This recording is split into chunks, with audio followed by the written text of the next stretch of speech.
Alright fellas, here we are back in Pokemon Masters, and here we are for the Arc Suit Cynthia and Garchomp 1 out of 5 6-star EX Showcase. I know I've not invested in her yet, but I really am pretty stressed on time right now, so I'm just trying to get the footage here recorded first, because otherwise it'll be weird to trust.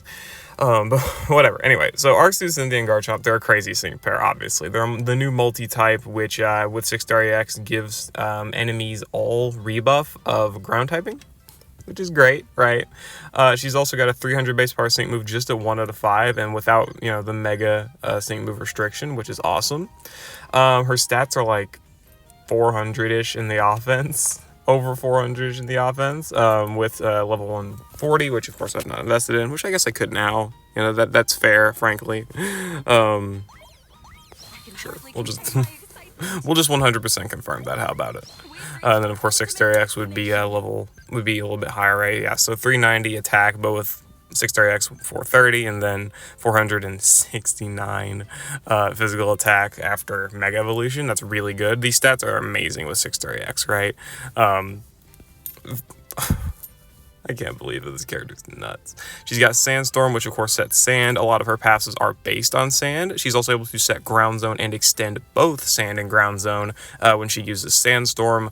And she's also got herself Ground Myth and Ground Judgment, which raises all ally stats and reduces damage received the more ground types you have on the team. And you're able to lower enemy ground rebuff on entry and raise team rebuff, ground rebuff on entry as well, which is very strong, of course. And then she's got Mutual Trust, which guarantees crits and protects her from sand damage, so you don't have to worry about Soften Up or crit buffs or anything like that. Unbending Pride for sync countdown on using a status move, and 6 attacks, plus 6 attack when using a status move as well. So she's got great self-sufficiency in buffing her offenses, and a little bit of sync countdown upon using Sandstorm the first time. Not bad at all. And then of course her big damaging move, Almighty Rending Earthquake, a 2 gauge move for 250 power, which lowers enemy defenses and increases her sync moves next by 1 rank per trapped enemy she hits. So of course, with Sand Tomb being able to leave enemies trapped, if you hit all 3 enemies, you get +3 sync moves up next, which is directly enhancing her 300 base power sync move, which also gives her +2 physical moves next every time she uses it, which will then in turn be powering up her Earthquake. Yeah. Pretty good, obviously. And then she's got her Trainer move, which applies gradual healing, super effective next, and sync moves up next by 5. So all really good stuff, even here just at 1 out of 5 for Cynthia. And again, I know this is a little bit more scuffed of like pre-recording here, but I wanted to go ahead and put it out. So we're going to be 6-star EXing her and looking at her at 1 out of 5 6-star EX for now. Let's go ahead and hop into the showcase. So, I figured for our first battle, what is a better way to start than by doing the Ground Week Ultimate Battle?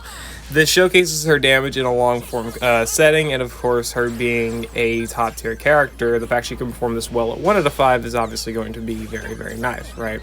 So we start out with trapping all the enemies so we can get her sync move up next when using Earthquake, right, because she does get +3 every time she attacks an enemy that is trapped. You will have to set up Trap at the end of the battle, but frankly, I didn't even bother doing it because I didn't really care. And also, I only trapped 2 of the enemies just because I knew it wouldn't really matter too much.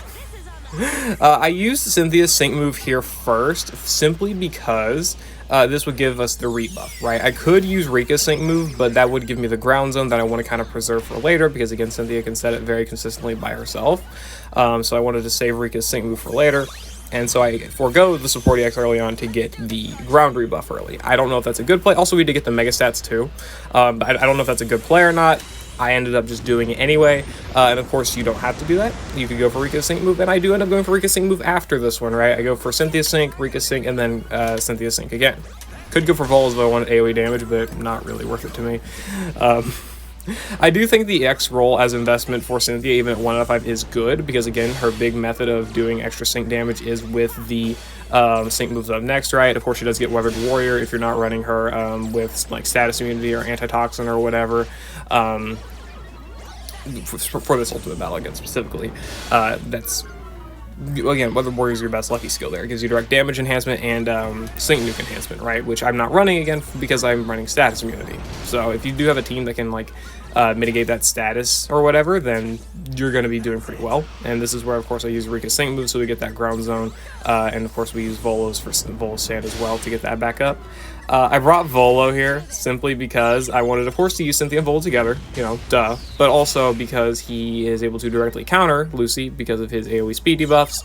You know, would Courtney be better? You know, probably. But at least Volo set Sand, which, granted, if I'm remembering all of Cynthia's abilities initially, I don't think she actually even needs Sand other than the initial use of it. And I think Cynthia's best use of Sand is, of course, getting her +6 attack and then getting the ground zone on top of it, right? Which only activates whenever she uses set Sand, not when anyone else sets Sand, so keep that in mind. But that's whatever. Frankly, I mean, that's something else to really consider. Not really a big deal in this battle specifically.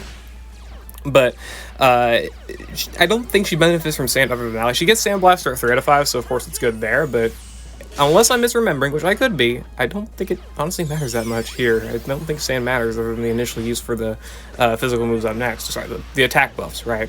But anyway, whatever. So we go ahead, have the Sand reset and the ground zone reset and all that. We use Cynthia's Sync Nuke, which is super effective next boosted. Sync moves up next boosted, I think by +10 should be, give or take. How much does this do? Yeah, 93,000. That's great. Of course, it would have been better if, you know, she wasn't if she didn't have endurance, but it's not that big of a deal, frankly. And here we do have +4 physical moves up next because Cynthia's Nuke, on top of course, you know, doing nuke damage, which is again why I think investing the extra roll cake rather into her is good, because you do get that AoE sync nuke, which allows you to kill the sides faster, allows you to get extra damage with the earthquake because it is split between multiple enemies, which does suck, but it's whatever, you know, that tends to happen.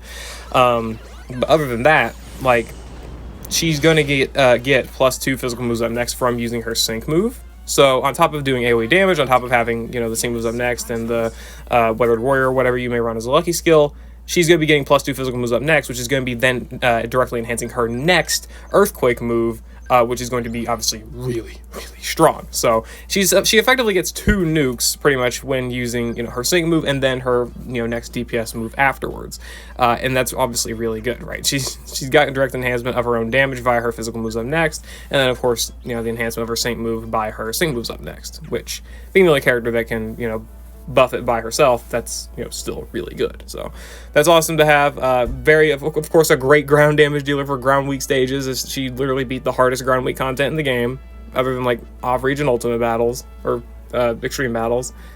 Yeah, I think she's a good on-type ground type damage dealer, and obviously synergizes well with a lot of other ground types. Love that rebuff and all that jazz. Alright, and so I looked at this battle here and thought to myself, you know what we could cook here? We could cook the ground, what do you call it? The ground, like, myth passive. I really don't know. Arc passive. What the fuck else you're calling it, right? It's the master passive, but for ground types, right? Like ground teamwork, but, you know, better. Instead of, you know, messing around with all that, we could get Lyra, who is able to buff Johto and ground, and then we could pop on Champion Silver, who is a sand setter and sand benefitter. Yeah, I'm a genius, I know. Not really, I mean, like, this is not a bad team, frankly. Lyra's able to apply the third ground rebuff, which is, of course, only a 10% damage difference between the -2 that Cynthia's already able to provide, but it's still, of course, a good enhancement. But, of course, she also applies the extra bit of increase from the ground myth arc suit passive. Again, I still don't know what to call those. And then she's also able to apply the master passive for Silver and the Johto circle for Silver. So the team's getting direct enhancement in a ton of ways just from this team synergy. And obviously, it would be better to probably just replace Silver with someone like Costume Adamant or Variety Giovanni or whoever, you know, another good ground character, especially in Giovanni's case, being able to set sand. But it's still good, right? It's still frankly really strong, and we're able to take, you know, it's really able to show that Cynthia can do decent enough off-typing damage, at least here, to be able to fight the Durok Ultimate battle. Sorry, I had to clear my throat. Sadly, we missed that Stone Edge, which would have been really nice for turn denial, but frankly, didn't matter that much. It's whatever. This ultimate battle was pretty close in terms of, you know, how close we were about to lose, but I mean, we're working with a 1 out of 5 off-typing character who is still putting up really good numbers. So, I mean, sure, whatever. That nuke, not that fantastic, frankly, but I mean, also again, off-type, and Cynthia's nuke at 1 out of 5 is not that great. Like, I know she's got the Sync moves up next, which is enough to handle some content, especially like on-type content, but other than that, it does not really suffice. Though I would say that at least later on in the battles, she does suffice a lot better with her DPS damage, especially once you, of course, get to not having to deal with split damage anymore. Cynthia's DPS with Earthquake does end up looking pretty good. Like, we've got +1 physical moves up next here, we've got the -3 ground rebuff, the ground zone, 46,000 damage, right? Off type, that's pretty strong. Again, for a character who's got no DPS multiplier, off the top of my head, right? Yeah, no DPS multiplier, and it's mostly just the enhancement that she's already able to provide to the team, and of course the team itself is able to provide as well, obviously. So we do like to see that, really. It's really good. This setup did have to go for the Sandstorm special damage reduction on Silver, simply because they hit those heat waves hit a little bit too hard. Those do hurt, but it really didn't end up mattering here towards the end, because this is where the damage really started like ramping up. Silver is of course getting his nuke, which is like fine. His nuke is fine because I had to forego a few things for the damage on it, but that's not really the point.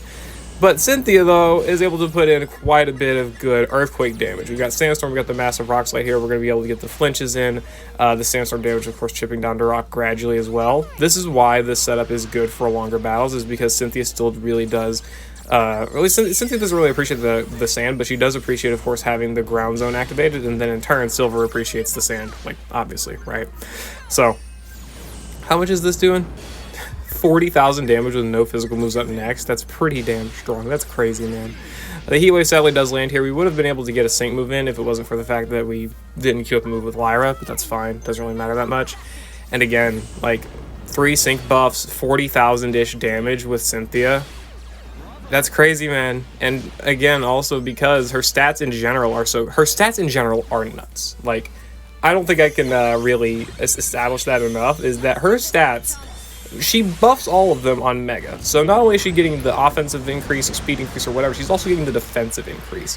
Her stats on Mega are like 250 to 270 something in the defenses, which is far better than what you would expect of a striker character. And there we go. That's what I meant earlier with the nuclear, post-sync move Earthquake, right? You get 68,000 damage with a +2 physical moves up next boost. That's uber strong.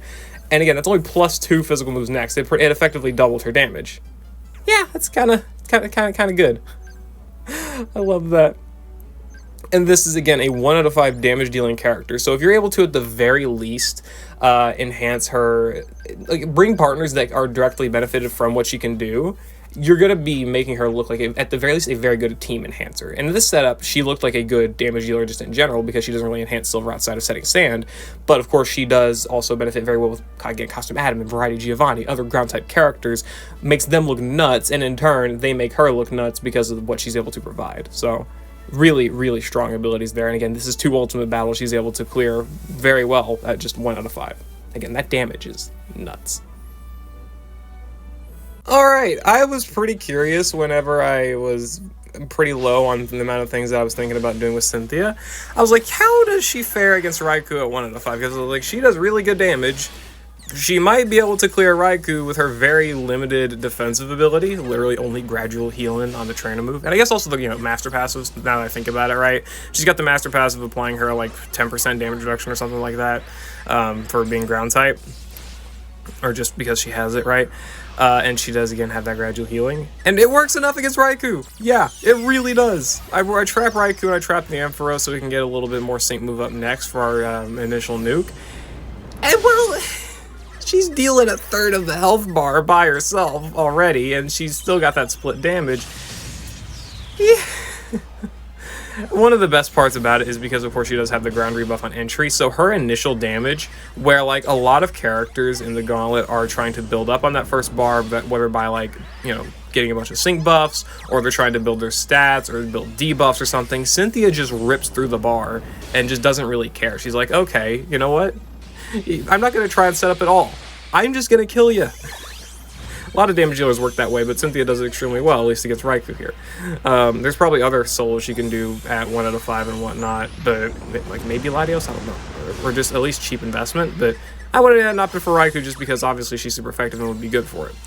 Even in this instance, I fail all of my, like, other than one of them, or maybe two of them, I fail my cues properly on the bars, but it didn't even matter. I did this run before without recording it. I did it slightly differently, and I still won with ease. This is an extremely consistent, quote, brain dead run, and it's pretty crazy. The +2 physical moves up next nearly allowed us to bar wipe Raichu here. And then the Earthquake, of course, just finishes it off anyway. As long as you finish before the Hyper Beam, you're good, which is perfectly fine and pretty easy. I did run, of course, the Vigilance because of the critical hit next Thunder, but if you can manage to quad Q and, not deal with that, then obviously running like Withered Warrior, Critical Strike, or whatever else may be, probably allows you to... Frankly, it might just straight up allow you to clear bar 3 in one shot. Just maybe. I don't know, mostly theorizing. Either way, there's the solo against Raichu. Not much needs to be said. Her damage is absurd. She wipes Raichu without needing any defensive ability just because of how much damage she does so fast. And so the final thing I wanted to test out was against Stadium, and it was how well does the one character who does not like to be in sand benefit from the existence of the most dedicated ground supportive damage dealer, who is, of course, centered around sand. Turns out pretty damn well, because both Maxie's only real care about Sun is because of his 30% multiplier in the damn stuff. Whereas Cynthia applies a 50% multiplier with -2 ground rebuff. And at the very least, she ties up the Sun multiplier with the -1 rebuff that she gets on entry. So even if you end up not syncing with Cynthia for whatever reason, still is a better alternative because she's also got the ground supportive Arc Suit passive or whatever, right? Where she buffs team damage more ground types you have, right? So she's better than pretty much any other option in that regard. And not only that, of course, she's able to do damage, right? She's the best ground damage dealer. She's also got defense debuffs. And it's pretty much, right? Like it does not matter like what way you try and splice it. Even though Maxie wants to be in Sun, he benefits more from Cynthia than he would from any other Sun setter or like Sun supportive type of character. Could you replace Roxanne for like Sigma Sude Sorolla in this instance? Let Cynthia use Sand, then use Sunny Day with a Sorolla? Sure, you really could, because again, I don't think Cynthia really cares to be in Sand. Just she uses it for her +6 attack, right? But of course, with dupes, she does care for the Sand with Sandblast, but again, this is, dupeless. You could do that, but you don't need to. You really don't, because Maxie still benefits more from her anyway. And the fact that she's still going to be on the team anyway really just means that she is the best character to be buffing any ground types, right? Again, I've mentioned Costume Adaman and Variety Giovanni, who are directly benefiting from Cynthia in every form, right? The only thing is that Adaman doesn't have, like, Sand Shelter, I don't think, so of course he takes extra damage from Sand, or from Sandstorm chip damage or whatever, but that's fine. That's not really that big of a deal. Well, any ground character benefits. You could put on Clay, Hapu, May Earth Power DPS or something, and you'll be, doing pretty damn well just because, again, of how good Cynthia is. So that's what we love here about Arc Suit Cynthia and Garchomp here. They're an absolutely crazy ground type damage dealing sync pair. Again, this is the 1 out of 5 showcase, so it's not even with the EX roll unlocked. It's not even with her nuke, her DPS multipliers, nothing like that. She's still crazy anyway. So, yeah, I don't think much else needs to be said. Absolutely insane sync pair. 100% worth going for. Despite the sync pair scout stuff with the 500 scout points and, the overall, quote, greed of the anniversary, all of that stuff in mind, kit-wise, Cynthia is absolutely insane and is a very, very good character to invest in. And I think the showcase has made that clear. Clearing 2 ultimate battles, a very easy solo in a legendary arena, and then of course again this very easy off type in the Champion Stadium, all just kind of point together to Cynthia being a very, very good enhancing character and very good damage dealer, which is what you are really liking pretty much on any character like her. So that's nice. Anyway, whatever. This is the 1 out of 5 6-star Cynthia Showcase. I don't know if the 3 out of 5 showcase will be up later today or not. I still have to record all the footage for it because I have not been able to do it. I've been so busy. It might be tomorrow. I will probably guarantee it tomorrow. Probably guarantee is a oxymoron, but that's fine.